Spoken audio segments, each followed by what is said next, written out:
आज की चर्चा। सबको के नमस्ते प्रणाम। आज की चर्चा कार्यक्रम में आप सब लोगन के स्वागत बाटी। यार बात हो रहा 2 हफ्ता आगे हमने बतियात रही सब पेस्टिसाइड, जी हाँ, जो रासायनिक पदार्थ कौन चीज है, कैसे कर इस्तेमाल होला और जो पेस्टिसाइड बाटे कौन चीज के मुआवेला, कौन चीज के नुकसान पहुंचावेला, इस सब पर हमने बतियात रही जा। इमें शामिल बा जैसे एसेक्टिसिड, एबिसिड, अलग अलग प्रकार के जो कीटनाशक घास फूस इस सब के नियंत्रण करेला न त मुआ देवेला। आज हो हमने यही पर चर्चा करब जा, माने कि पेस्टिसाइड पर कैसे ओकर इस्तेमाल होला, एकर से जस्ती कैसे कर इस्तेमाल सही तरीका से होला। ई पर चर्चा करे खातिर हमनी के मेहमान हवन एक बार फिर फागे के जो सीनियर एक्सटेंशन ऑफिसर हवन आप हवा श्रीमान संजय सबू जी। तोहर स्वागत बाटे, प्रणाम। प्रणाम। तो चला हमने ढेर बतियाली जा भाई संजय पेस्टिसाइड के बारे में कि कैसे कौन ची के मुआवेला और एकर से जुड़ल कौन ची बाटे। आज हो हमने बतियाब जा कैसे जब एकर इस्तेमाल होला कैसे सेफली इस्तेमाल चाहेला करे के। बिल्कुल। अगल हला जैसे बोले रहनी जा कि जब एगो पेस्टिसाइड के प्रयोग करब जा त पहला प्रिकॉशन लेके सावधान रहे के, ते बोला सा प्रोटेक्टिव इक्विपमेंट पहने के जी। चाहे वो लेगा होए, बूट होए, ओवरऑल होए, एगो VGS पा गूगल होए, मास्क होए, त सब चाहेला जैसे ओकर एटिकेट में बोले रहनी एक पिक्टोग्राम रहला, देसन रहला, ओकर अनुसार सब प्रिकॉशन लेके। अच्छा, हमनी के फिरो से कई जना सकेला तोहरा नहीं सुनले हवन नहीं दिखले हवन त ओ लोग के कैसे बोलबा कि ई जन पेस्टिसाइड वन बाटे, जन पेस्ट उसब बाटे, जन कीड़ा बाटे, ओ लोग के कैसे मुआवेला। हाँ, देखा जन पेस्टिसाइड बाटे त ओकर में त जैसे बोले इंसेक्टिसाइड बा, फंगिसाइड बा, एर्बिसाइड बा, सब अपन अपन कैटेगरी अनुसार प्रभाव करेला। एक आध गो उदाहरण दे, कैसे एगो इंसेक्टिसाइड बा वो एगो पिलुआ के मुआई। अब शायद तू ही या जे हमने के सुना था कभी कभार घर पे एगो स्प्रे लेके कुछ ऊपर स्प्रे कर ले जा एगो इंसेक्ट पर, त दिखबा हाउ इंसेक्ट कैसे तरप तरप के बुझे होला, टूने होला, छटपटाला। हाँ, त हाई इंसेक्टिसाइड जन बा त कृषि में भी प्रयोग होला, त उ हाउ पिलुआ के ओकर नर्वस सिस्टम के अटैक करेला। तो ओकर नर्वस सिस्टम के जब अटैक करेला तब वही डेजोरिएंटे होला। तो ऐसा एगो पेस्टिसाइड सकेला कॉन्टैक्ट से काम करत हुई, तो जब ओकर लापू ओकर बॉडी पर स्प्रे लगाता तो ओके भीतरे पेनिट्रे हो जाला, तब जाके ओकर नर्वस सिस्टम के अटैक करेला। सकेला एक दूसर फासों से काम करे, कैसे बोला था इंजेक्शन यानी कि जोन पिलुआ बाटे तो वो पत्ता नहीं खाता, कैसे एगो कैटरपिलर बा एगो लव बाटे तो वो पत्ता खाता, तो वो पत्ता पर कैसे एगो स्प्रे हुई, जैसे कि एगो मिक्रोब के स्प्रे हुई, जैसे कि बैसिलस thuringiensis बा बेटे,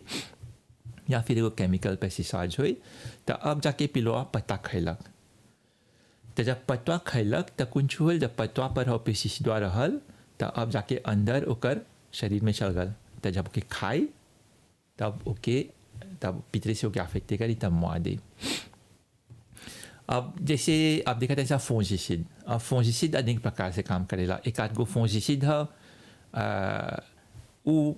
पत्ता पर आके चिपकेला ऊपरी, तो एगो बॉये कहते कर देवेला, ओके बोला एगो फंगिसाइड कॉन्टैक्ट करना बोलब सब, तो वो जाके पत्ता पर ऐसे चिपक गल बा। अब जब ज़रा तक ओके प्रिवेंटिव कहते प्रयोग कर देला, तो अब जाके अब एगो बीमारी जन बाटे, एगो शॉम्पियों जन बाटे, कैसे अब हवा में ऐसे आवता या फिर पासी में बाटे ये बीमारी, तो जब हो पत्ता पर गल तो हो पत्ता पर तो जैसा एगो बॉये करते बा फंगिसाइड के, तो इस प्रकार से अब एगो फंगिसाइड एगो शॉम्पियों हमने के नहीं लौकेला में पर वो लोग जब बढ़े लन, लोग जब पिपले होलन सा गनला लोग के इंसिडेंस ऑगमेंटे होला, तो लोग के पिटी फिलामेंट कहते रहा जो पत्ता में ढुकल करेला, तो जब ये बॉये हुआ चलाल तो उन्हें सकी करे, तो पत्ता के ओके प्रोटेजे करी। अब एक आध गो फंगिसाइड बा जन सकी पत्ता के भीतर ढुके, तो भीतर जाके तो हुआ भीतरी में गनला अपन काम करेलन सा एक आध गो फंजीसिड बा जन से कि पौधा में तू सकेला पत्ता में स्प्रे करले हुई बा तो उ पत्ता में से निकल के ओकर डाली में आके जड़ी तक जाए या उल्टा जड़ी लगे से उठ के जाए भाई डाली में या फिर पत्ता में तो अनेक प्रकार से इसे काम करेलन सा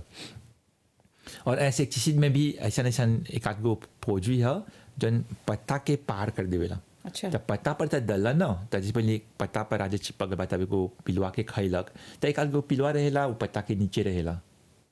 जैसे कि एफिज बातें वाइट फ्लाई बातें पत्ता के नीचे रहेला तो चाहेला एगो एगो ऐसा पोजी के प्रयोग करी या फिर ओके डायरेक्टली ओकर पर स्प्रे करला या फिर पत्ता के थावे से करके नीचे कर तब ओके मुआ दी अब इतब होल इंसेक्टिसाइड और फंजीसाइड के अब एबिसिड लगल अब एबिसिड में भी दो प्रकार के एबिसिड बातें एगो जन कॉन्टैक्ट से चलेला एगो जन सिस्टेमिक है तो जन कॉन्टैक्ट से चलेला वो पत्ता के जला देवेला अच्छा हम ब्रांड सब नहीं बोला मैं काल बोले एबिसिड जब दलबा तब पत्ता के जला देवेला अब एक आध गो एबिसिड जन मात दलबा तो वो कर जन पौधा में जन पत्ता बातें तो वो सब ओके हिंच लेवेला भीतर में हाथ सोबे केला तो वो सिस्टेमिक है तो वो जाके गौछल में चली ओकर जड़ी तक ले जाए तब गते गते गते प्रभाव करेला सकेला 2 हफ्ता 3 हफ्ता ले तब सब देखो पियरल जाता पियर हो जाता और तब मर जाता तब मर चला तो ये रहा लगभग एगो कॉम्प्लेक्स अथी है मैं हम साधारण रूप से थोड़ा कोशिश करें थोड़ा बोले के कि कहने अनेक अनेक प्रकार से प्रभाव करेला तो जैसे बोले रहला भाई संजय की जो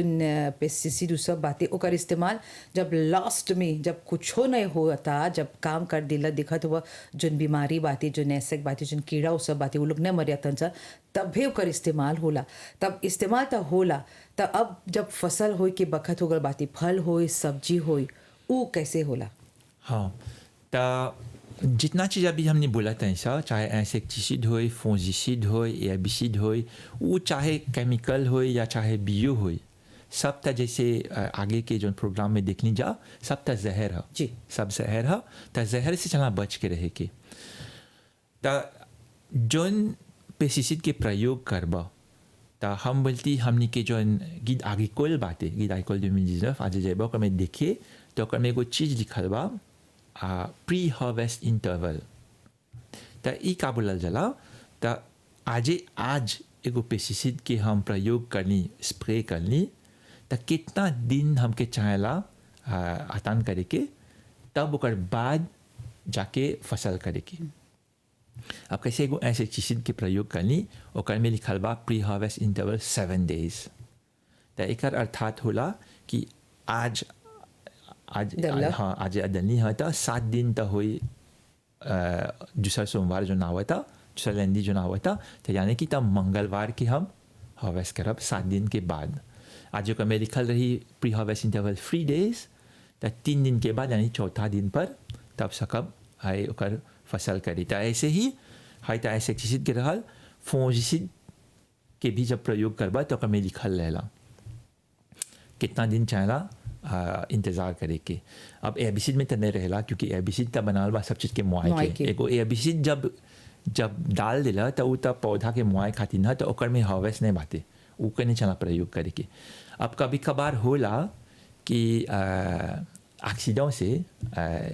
अनवांटेड स्प्रेइंग जैसे कोई कहा तो पड़ोस में स्प्रे करता ले एबिसिड तो ड्रिफ्ट से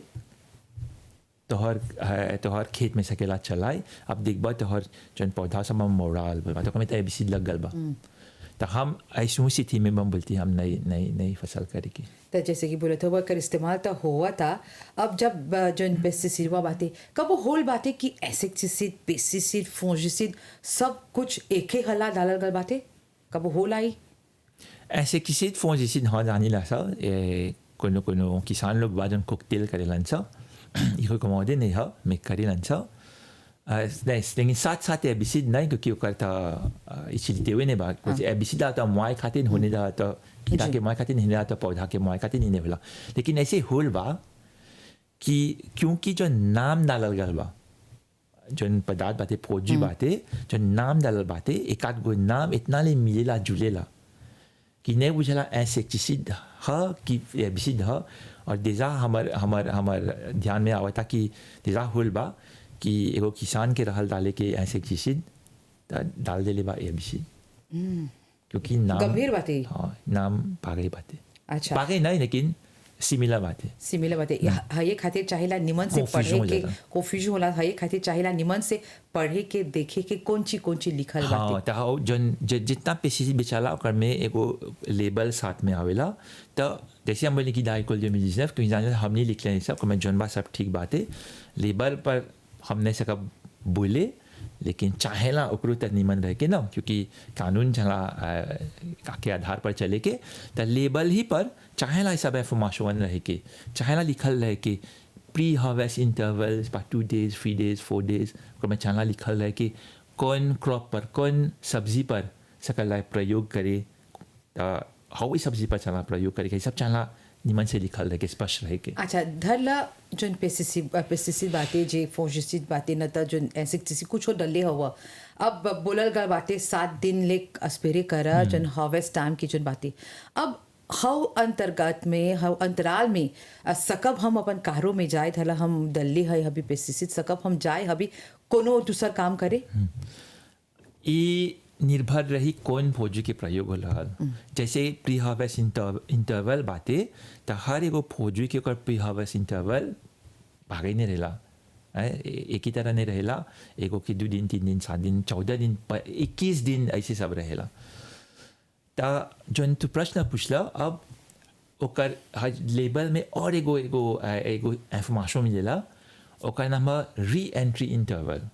एकर पर ढेर कोई ध्यान नहीं करेला द री एंट्री इंटरवल आज तुरब जा शब्द के द इंटरवल यानी कौन इंटरवल पर एंट्री प्रवेश करे के री फिर से प्रवेश करे के त ई इंफॉर्मेशन मिलेला कि एगो खेत में आज एगो पेस्टिसाइड के प्रयोग हो गल बा त फिर से कब सकब प्रवेश करे त प्रवेश त घूमे खातिर नहीं करबा ना जैसे बोला एगो काम करे के बा शायद थोड़ा घास निकाले के बा शायद कुछ जाके देखे के बा कुछ करे के बा त अब तोहरा आज पेस्टिसाइड के लेबल में एगो इंसेक्टिसाइड के प्रयोग करला कुछ भी एगो पेस्टिसाइड के प्रयोग करला कन ला ओकर में लिखल बा ई डेज पर नहीं रही ये आवर्स पर रहेला त गन ला तो में लिखल ओकर में लिखल रहेला 48 आवर्स त 48 त एक दिन में होला 24 घंटा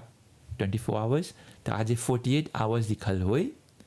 त यानी कि 2 दिन हो गल ना त 2 दिन तक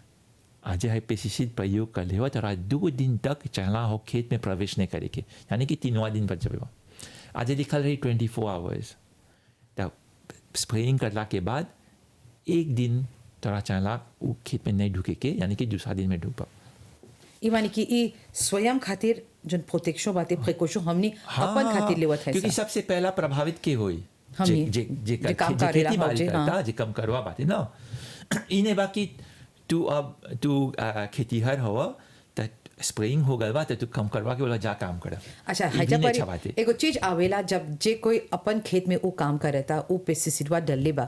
अब बगल में एगो दूसर कारो बा हमर वाजे बातें हमर पड़ोसी बा ओहू काम करता त जोन पेस्टिसाइड हम अपन कारो में डलली की जैसे बोलला हवा आवेला वो सब आवेला त हो तो उड़ेला ओकर कारो में अब ओकरो जाए के परी बोले के देखो भैया नहीं जाइया 2-3 दिन नहीं जाइया अब वो बोला था नहीं हम तो जाब हमर कारो ह तू कौन चीज करबा तू देखा कैसे होला।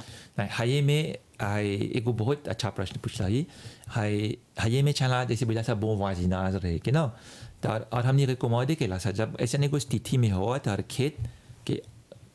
आजासन जैसे बोला सा आसपास जन्मा आगे पीछे और खेत बातें त पड़ोसी जब अपन स्प्रेइंग करता त चाहेला जना दे के कि देखा हम स्प्रेइंग कर ले हाई के तसकेला ड्रिफ्ट हो और अपन फसल पर भी खाली री एंट्री नहीं फसल पर भी क्योंकि आजे देखा आजे पड़ोसी एगो स्प्रेइंग कर लेबा ड्रिफ्ट से हमार कारो में अब हमार खेत में आलमा अब गनला एगो उदाहरण के रूप में हम लीची के खेती कर ले हैं तो आज वो स्प्रेइंग कर लेबा ड्रिफ्ट से लीची पर आ रहा काल आज कृषि मंत्रालय के ओकर जो अधिकारी लोगन सा अयन जा सैंपल ले एनालिसिस करने से तो लीची में मिली अब बोलिए जा देखा तो लीची में पौजी बातें है बात तू है तो रिकमेंड नहीं काहे प्रयोग कर ले हो अब तू बोलबा जिस पर हम नहीं जल्दी डाली के जाके आए कोई आंसर तो इमे कानून कुछ बोलेला नहीं था कानूनन रूप में जो जेकर खेत में मिलल बा तो उ ऑटो वाला responsible बा। रिस्पॉन्सिबल बाते लेकिन जैसे बोला था पड़ोसी जन बा खेती हर बातें चाला जनाए के कि देखा हम स्प्रेइंग करता है ता कारों में खेत में कल ने ढुकिया वगैरह वगैरह चाला जनाए के और एक चीज है जब कैसे बोला सा बन प्राचिक आगे कोल ता एक आधार पर स्प्रेइंग नहीं करला जब हवा सब रहेला क्योंकि जब हवा में हुई तकलीफ रहेला ना तब स्प्रेइंग नहीं करला तो जब बोलत हुआ हवा जब ढेर होला तेज होला तो अभी तो हमनी सर्दी के मौसम में होला धर ला हम अपन कारों में है हवा तो ढेर मारा था अब परी स्प्रेइंग हम नहीं चला करे क्योंकि खाली ड्रिफ्ट के सवाल नहीं बातें जब हवा रहेला तो हवा जहाँ तक हवा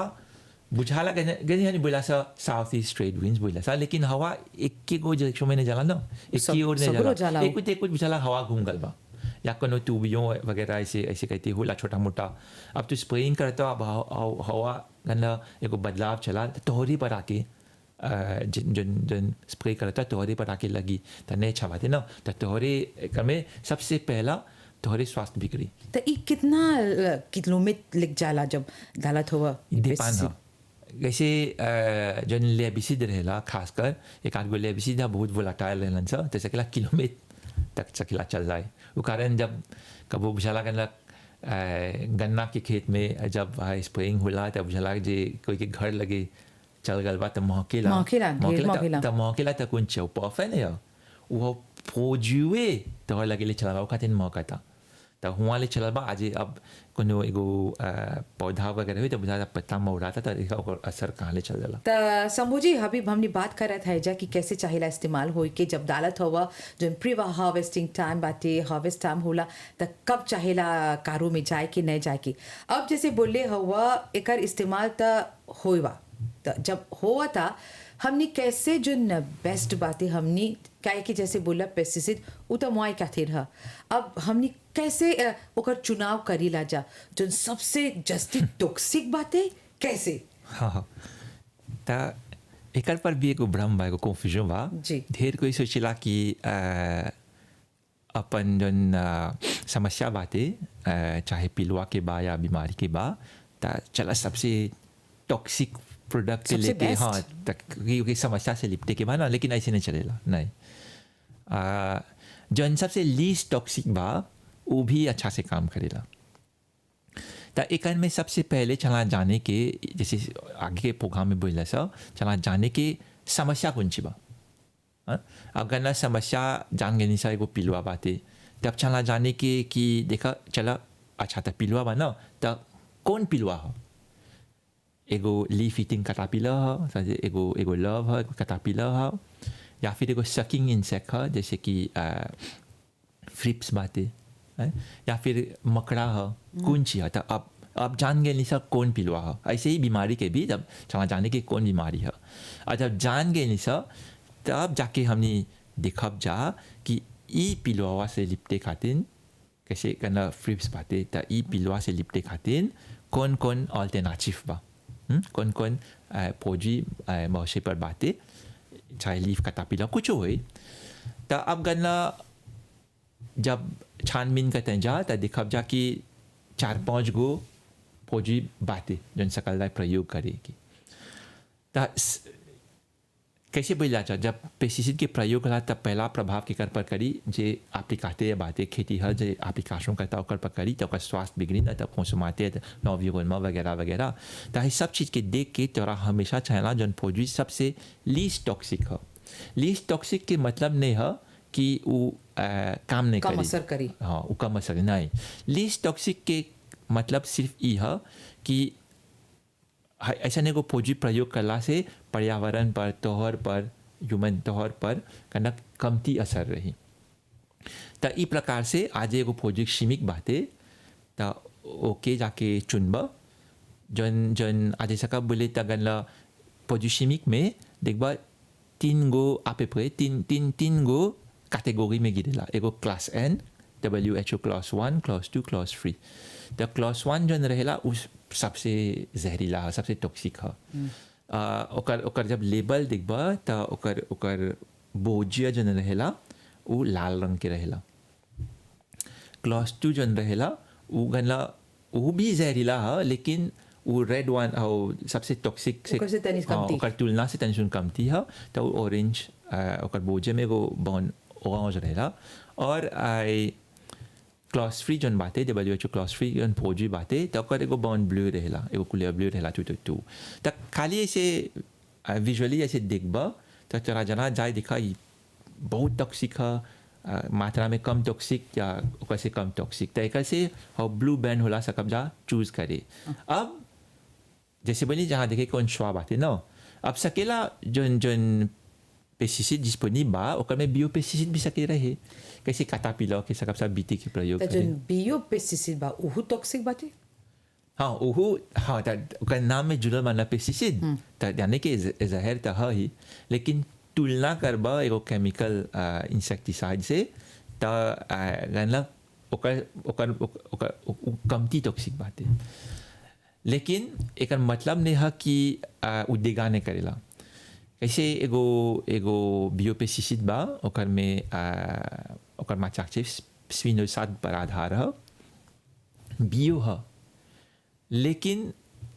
इतना ले जहरीला है ब्रोड वेला सब ब्रोड स्पेक्ट्रम है यानी इनडिस्क्रिमिनेटली ढेर चीज़ के मुआवेला जैसा कि तू सकेला एगो पिलवा के टारगेट करो तो लेकिन उ सकेला अनेक प्रकार के पिलवा खासकर जो बेनिफिक है कैसे कोक्सिनेल बातें तितली बातें वगैरह वगैरह ओके भी मुआ दे। त हजा पर एगो प्रश्न आवता हमर दिमाग में धरला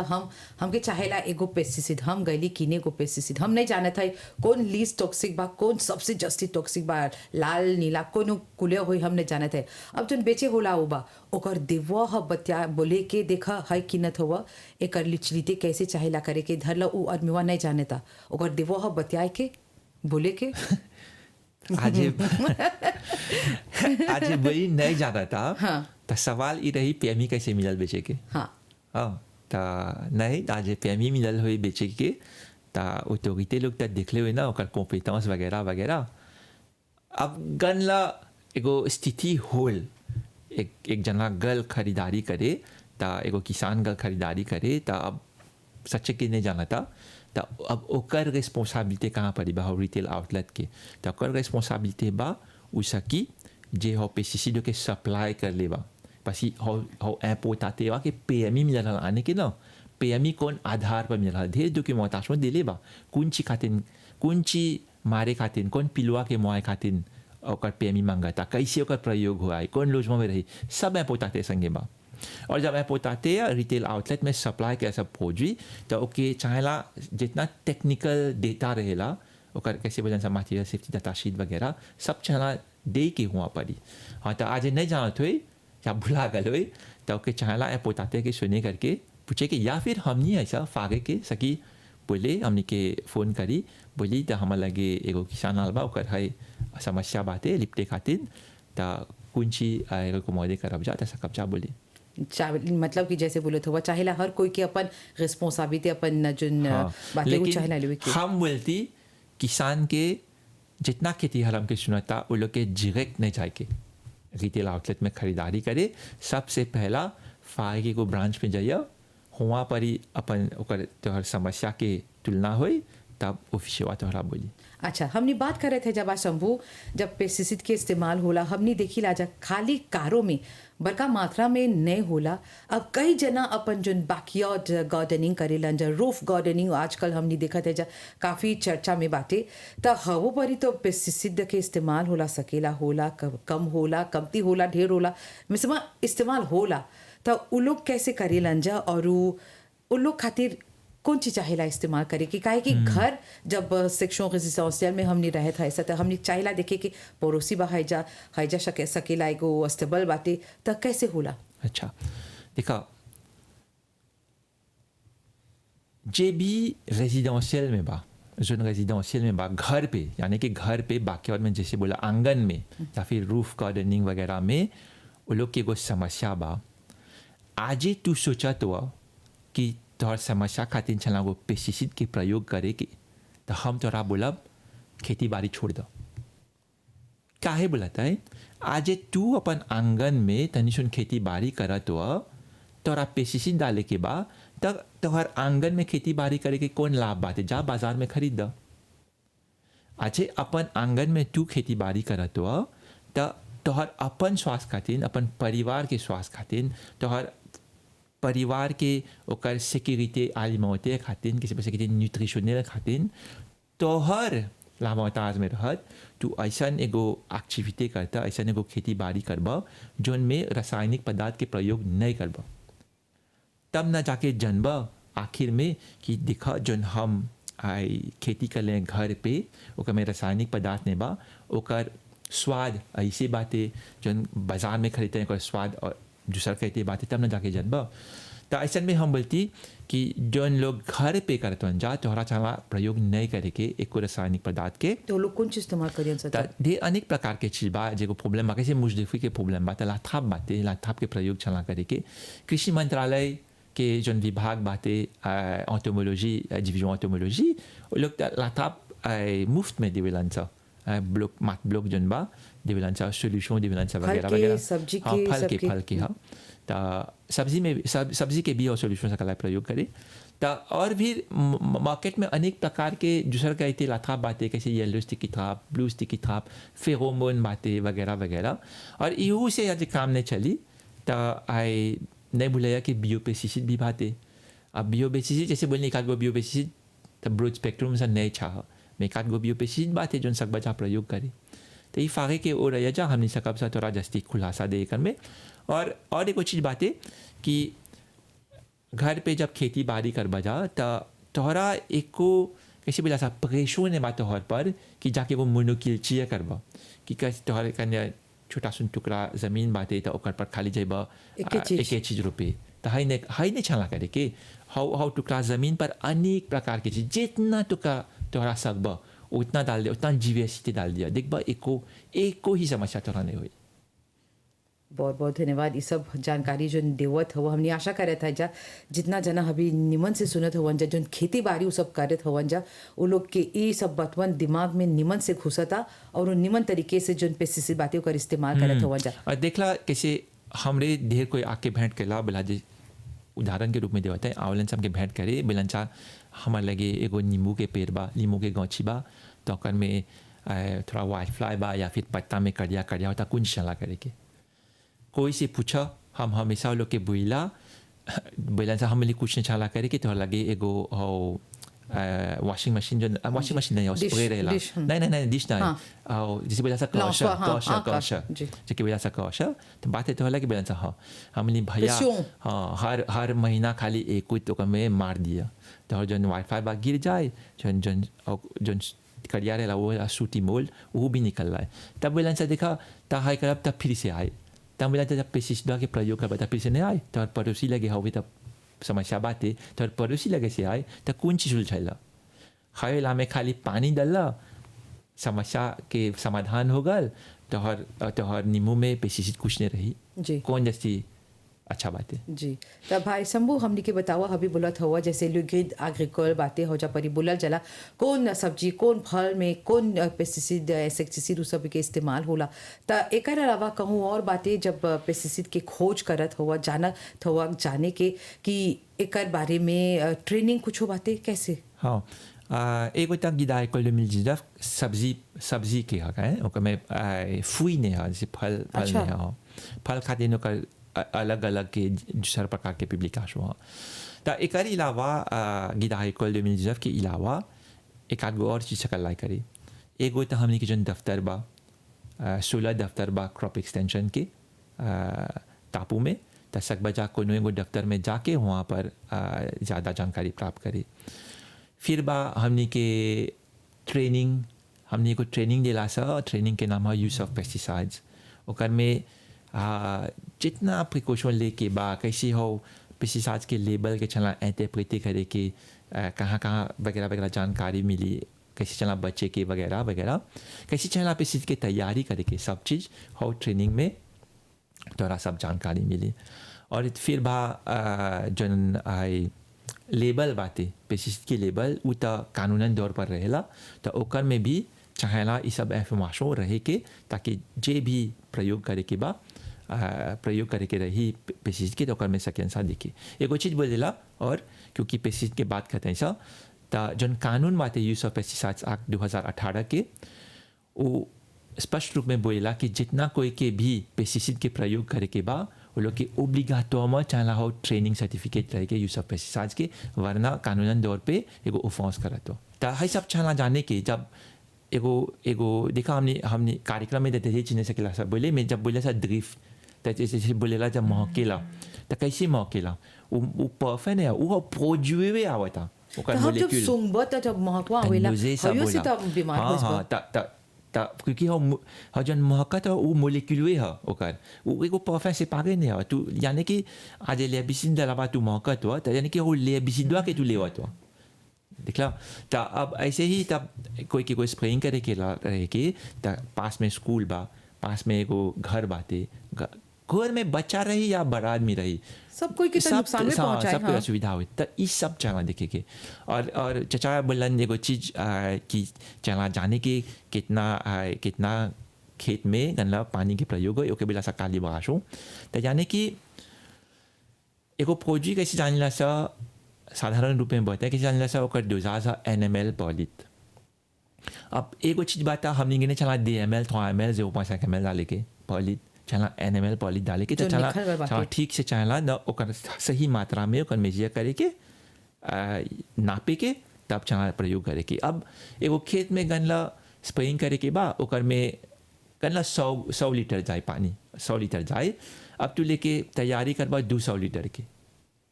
तो नहीं अच्छा बात है ना तो 100 लीटर के कुंची का बात जाके फिर से ओकर स्प्रे करबा तो ओवर स्प्रे हो जाए तो वो कारण चला काली भाषों करे के तोरा चला जाने के कि एगो आज एगो 5 मिनट 25 मिनट काटे के खेत में तो कितना पानी जाए तब हव के आधार पर तोहर 1 बीघा बा या कितना बा तो ओकर आधार पर काकी लेके तो कितना पानी जाए तब ओकर तैयारी करबा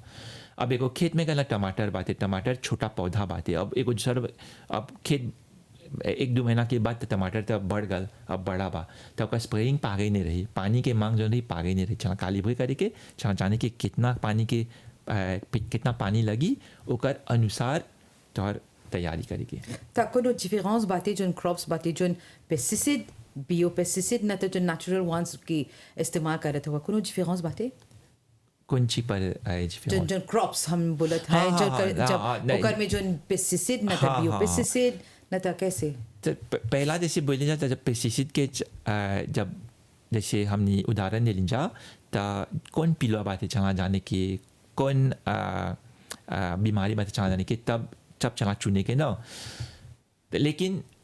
सब पेस्टिसाइड नहीं सकता सब कहते सब्जी पर प्रयोग करे या पौधा पर प्रयोग करे एक आध गो पेस्टिसाइड नहीं प्रयोग करा कैसे एगो उदाहरण दिला तोरा एगो फौजी बा केमिकल ओकर माची एक्टिव है थियोफानाट मेथिल बीमारी के खिलाफ प्रयोग होला और वो सिस्टेमिक है सिस्टेमिक यानी जैसे जब स्प्रेइंग करबा तो जन पत्ता वगैरह बा पौधा बा ओकर में ढुक के अंदर प्रवेश करके ओकर में चलेला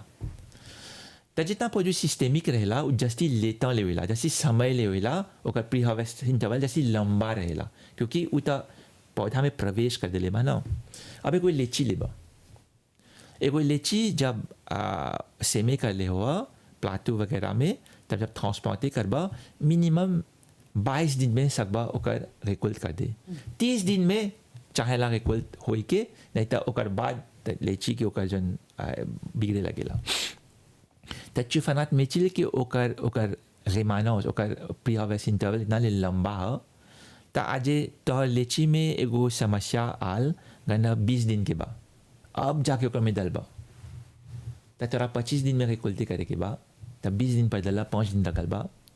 तो कैसे रिकल्टी करबा दिखला तो ये सब एगो लॉजिक भी चला हमने के सेवी करे के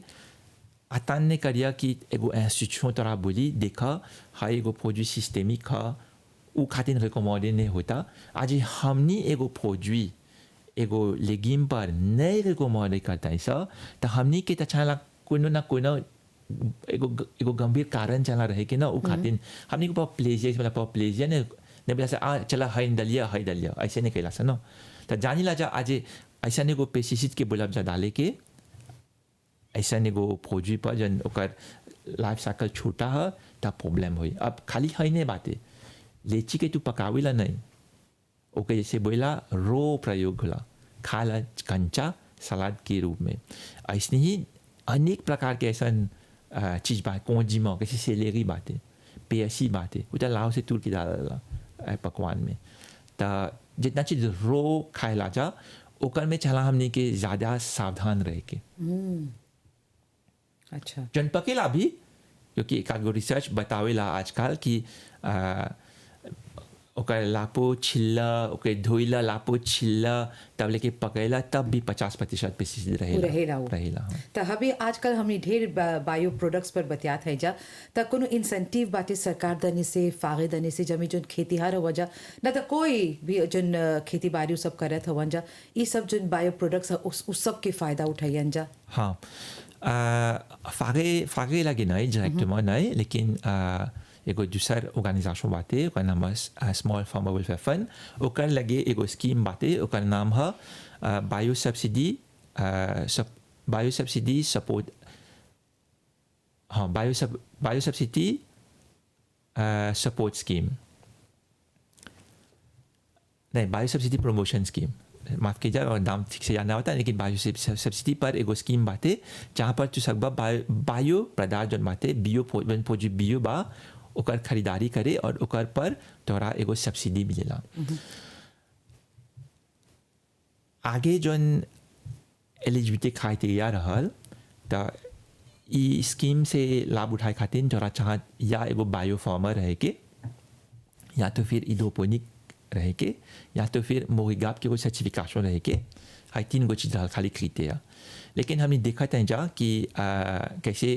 सरकार जो ना हुआ था अभी जो बजट में बा थोड़ा बोला था सेफ फूड प्रोडक्शन तो यानी कि हमने के मन बा कि जन सब्जी आवता मंडी में चला सेफ रहे के तो एगो चीज़ कैसी सकेला होई जन एगो तो सब बायो ही करे फौजी नेचुरल जैसे बोला सा नेचुरल फार्मिंग लेकिन एगो दूसरा प्रकार से आज सकब जा केमिकल पेस्टिसाइड्स के नए प्रयोग करे तो जैसे अच्छा रहत तो ओके ओकर पर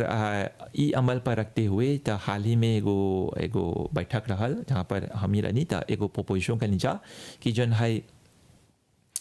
बायो सब्सिडी जन स्कीम बाटे तो ओके थोड़ा खोल दे के उ खेती हर खातिर जन फागे लगे आके एगो ट्रेनिंग स्वीप कर लेबा यूज ऑफ पेस्टिसाइड्स पर और ओकर सर्टिफिका बाटे काहे कि ई सब खेती है जन ई ट्रेनिंग स्वीप कर दिलवा यूज ऑफ पेस्टिसाइड्स पर तो लोग अभी जैसे अवेयर हों जैसे कॉन्शियस हों जैसे सेंसिटाइज हों कि पेस्टिसाइड के कैसे हानिकारक है कैसे चला प्रिकॉशन लेके वगैरह वगैरह तो ये लोग भी जेकर सर्टिफिका बाटे तो आज ई खुल जाए तब हमने बताया हो गल बाटे एगो प्रोपोजिशन कर लें सा तो आज ई प्रोपोजिशन आज रेटेनियर होल स्मॉल फार्मर वेलफेयर फंड के बोर्ड से तो जितना हमने की खेती हर बार यूज ऑफ पेस्टिसाइड्स के को स्वीप कर ले बा या फिर को स्वीप करी बाद में तो ई स्कीम सकी ओकर इस स्कीम द्वारा वो भी सकी लाभ उठाए और अनेक प्रकार के जो फौजी बातें बियो या फिर जो लाथाप बातें ओकर में भी सब्सिडी के मिले तो अभी हमने के कार्यक्रम के अंत लेक हमने पहुंच गए ऐसा तब मोरिस में अभी जो पेस्टिसाइड के जो स्टेटस बा वो कैसे बा और उ सकबा बोले कि कोनो टेस्ट उ सब हुआ था कौन रिजल्ट मिला था हाँ टेस्ट होला हमनी ने करेला जा फागे ने करेला एगो डिपार्टमेंट बाटे कृषि मंत्रालय के नीचे ओकर नाम है pesticides regulatory authority pesticide regulatory office माफिजा पेस्टिसाइड रेगुलेटरी ऑफिस तो एग्रीकल्चरल सर्विसेज के नीचे गिरेला कृषि मंत्रालय में तो ये लोग के ऑफिसे जन होवन जा वो लोग जालन सा खेती हर लगे या फिर मंडी में या फिर सुपर मार्केट में जहाँ पर ही सब्जी बेचाता वगैरह फल बेचाता या फिर जो एयरपोर्टे होता वो भी एशॉन्चों लेवन सा तो एक एशॉन्चों लेके तब जाला फूड टेक लैब जो कृषि मंत्रालय के नीचे भी है तो फूड टेक लैब में जाके ये एनालिसिस हुआ तो हर महीना ये चलते जाला अब जैसे रिजल्टा के बोला तो गल साल के जो 2025 के रहा तो रिजल्टा पे बिली हुल बा तो जो हमके याद बा बोला था लगभग 5% जो रहल 5 या 6% रिजल्टा में लोकल बा कि जोन लिमिट था रेजिड्यू के ओके डिपासे कर दिले बा हाँ? और लगभग 15% में लोकल बा कि जोन पेस्टिसाइड के रेजिड्यू लोका था वो पेस्टिसाइड रिकमेंडे ही नहीं रहा ता समस्या ता बातें ना ता लगभग 20 या 21% जोन बातें एक में प्रॉब्लम बातें तय पर काम होता खेती हर लोग के कॉन्टैक्ट कैला जा पेस्टिसाइड रेगुलेटरी ऑफिस कॉन्टैक्ट कैला हम यो भी कॉन्टैक्ट कैला जा लोग के समझाला जा कि जोन प्रयोग कर ले हुआ उन्हें अच्छा बातें ता हमने के बार बार किसान लोग एगो चीज बोला ता जोन फौजुआ प्रयोग करनी उतना मार्केट में बातें ता हायो एगो प्रॉब्लम बातें मार्केट में ढेर सन फौजी बा वो मार्केट में सकेला होई में उस सब्जी पर को मौदे ने बातें तो एक पर भी अमल करे के तो चाहेला निमन से सोच समझ के अमल करे की जैसे बोलत हुआ हमनी के कार्यक्रम अभी समाप्त हुआ था जाए से आगे कौन ची बोलबा और एगो अंतिम प्रश्न तोहर से पूछब काहे कि तू एगो प्रोफेशनल हुआ एक क्षेत्र में तो आगे सकेला 5 बरिस 20 बरिस लेक हमनी के जो मोरिस बातें वो सकेला हो एगो पेस्टिसाइड फ्री कंट्री जहाँ बोलते रहेला जहाँ कैसे बोला था Where there's a will, there's a way. there's a will there's a way हाँ आज हमने के मन बा ई मार्ग पर चले गए तो सकब जा जहाँ चाह वहाँ रहा, और एक यही दृष्टि में हाय दूगो चीज होल बा हाय अभी बीजे में एगो ता बीजे में देखबा एगो फ्लैगशिप प्रोग्राम आ 25x35 तो वो फ्लैगशिप प्रोग्राम में देखबा एगो विजन बातें कि जन 10 साल आवत अभी 2035 ले तो हमने के चाहेला ऐसा एगो कृषि अपनाए के जोन फॉरेन एग्रीकल्चर इनपुट के कम मात्रा या नई प्रयोग हुई तो जब बोला सा फॉरेन एग्रीकल्चर इनपुट कम मात्रा या नई प्रयोग हुई तब कौन चीज में पेस्टिसाइड भी बातें तय कर अर्थात ये भी बातें कि हाई 10 साल जोन आवता हमने के चला ऐसा सिस्टम प्रोडक्शन अपनाए के जो जैसी रेजिलिएंट होना जो नेचुरल फार्मिंग की ओर जाता एग्रो इकोलॉजी और नेचुरल फार्मिंग की ओर जाता तो ये एगो संकेत बातें और फिर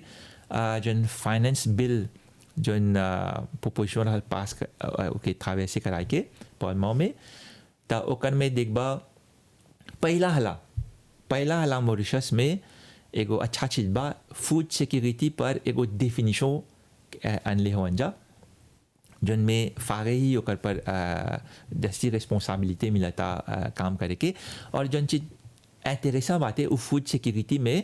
अब एगो सब ओकर में आलबा सेफ फूड यानी कि अब सरकार बोलता देखा फूड सिक्योरिटी खाली ई नहीं है कि चला जा फौजिया करे ताकि मंडी में हमने के नागरिक लोग के सब्जी वगैरह मिली नहीं जोन सब्जी मिलता ओके चला सेफ भी रहेगी तो ये हमार देखे में एगो बहुत बड़ा संकेत सरकार देवता कि अब चला सेफ फूड पर भी अमल करेंगे और चला इस दिशा में चलेंगे तो चलो बहुत बहुत धन्यवाद श्रीमान संजय शंभू जी आप हवा सीनियर एक्सटेंशन ऑफिसर फागिदानी से तो एगो शब्द है जा परी ढेर चीज बोली जा जहाँ चाहबा हो जा परी रहबा सेफ फूड सिक्योरिटी जे निमन से रोपाई करबा निमन से जोन जोन चीज फौजवी इस्तेमाल करत हुआ बियो पेस्टिसाइड हो तो स्वस्थ रहिए अपन देश के स्वस्थ हमनी सब बनाब जा बहुत बहुत धन्यवाद प्रणाम आज की चर्चा